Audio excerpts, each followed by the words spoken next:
An East Texas man is in jail after displaying a firearm in a church parking lot. Good evening and thank you for joining us tonight. 36-year-old Ryan Nichols of Diana is in the Harrison County Jail tonight, charged with deadly conduct stemming from an incident at a church in the Harlton area Sunday morning. Ryan Nichols served prison time for his involvement in the January 6th protests at the U.S. Capitol, but was later pardoned by President Trump. Last year, he announced he would run for Congress before backing out just 2 days later, only to relaunch and then end his campaign for the second time. In this latest situation, KLTV7's Jamie Boyum tells us, although the weapon was not pointed at anyone, law enforcement says Nichols' actions made people afraid of what could happen next. After a church service, Ryan Nichols followed a man who was with his family to the church parking lot. The two had a previous disagreement, according to Harrison County Sheriff B.J. Fletcher.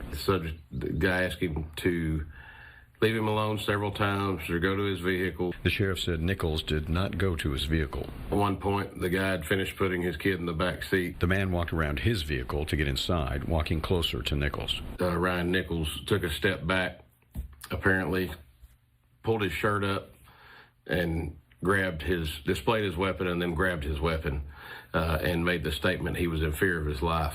Sheriff Fletcher says the man Nichols confronted was not armed, but was holding a Bible at that time. Others had witnessed the confrontation, and one stepped up to help. And came over and got between them and told him that this isn't something that needs to happen here or something like that.